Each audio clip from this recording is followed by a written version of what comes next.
Nous sommes ici rue Jean-Jacques Rousseau, où le philosophe genevois vécut 2 fois dans sa vie. C'est dans cet immeuble, à cet emplacement en tout cas, qu'il vécut peu avant sa mort en 1778. Jean-Jacques Rousseau est né en 1712 à Genève. Le fait de naître dans cette petite république de Genève, déjà indépendante et presque démocratique, déjà depuis presque 200 ans à ce moment-là, l'a sûrement influencé dans son œuvre et a constitué une part importante de sa pensée, de sa philosophie et de son attachement à la démocratie. Jean-Jacques Rousseau a commencé à se faire connaître, en France principalement, quand il a écrit le discours sur les sciences et les arts, dans lequel il va à rebours des principes très progressistes du culte voué au progrès, qui était l'apanage de son époque, celle des Lumières.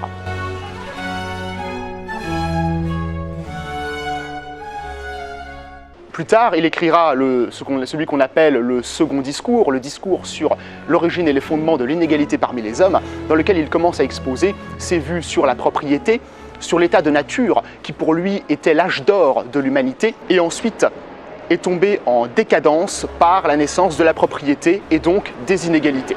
Plus tard, il continue encore sa pensée, cette fois sur l'éducation des enfants, en écrivant l'Émile. Plus tard ensuite, du contrat social, dans lequel il expose ses vues politiques plus précisément et sa vue du gouvernement idéal. Et à la fin de sa vie, il commence une œuvre beaucoup plus autobiographique avec les Confessions, Rousseau juge de Jean-Jacques, ainsi que les Rêveries du promeneur solitaire, dans lesquelles il préfigure en quelque sorte le romantisme.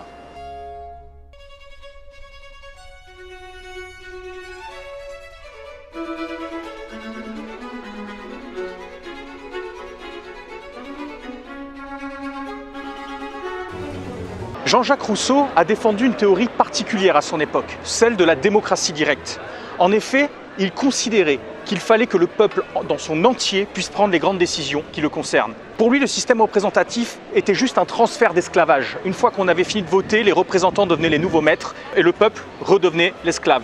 Sa théorie de la souveraineté populaire disait que si on prenait un très grand nombre de personnes pour prendre les décisions, l'intérêt privé serait écrasé par l'intérêt général. Cette théorie sera reprise plus tard par les révolutionnaires, mais ils préféreront le système représentatif. Il faudra attendre les Bonaparte pour voir la théorie de la démocratie directe prendre le dessus. Napoléon Ier d'abord, puis Napoléon III feront tous les deux légitimer leur régime par un vote populaire, un plébiscite, ancêtre du référendum. Plusieurs fois au cours de leur règne d'ailleurs, ils feront passer des grandes réformes grâce à cela. Puis, au retour de la République, à partir de 1870, le référendum tombera en désuétude, vu comme une arme aux mains des populistes et des bonapartistes.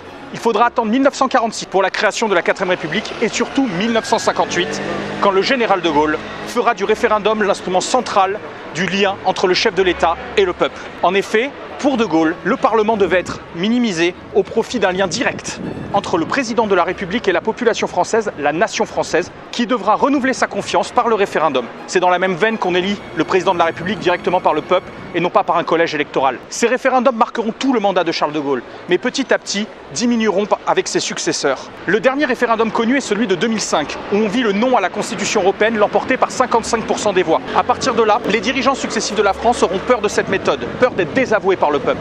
Ils iront jusqu'à renier 2005 et son référendum en 2009 en signant le traité de Lisbonne, reprenant toutes les dispositions de la Constitution européenne, mais sans passer par l'aval du peuple. C'est un reniement successif au cours de la 5e République qui a vu reculer cette méthode de gouvernement, alors que le référendum demeure encore aujourd'hui l'instrument le plus démocratique que la France n'ait jamais eu.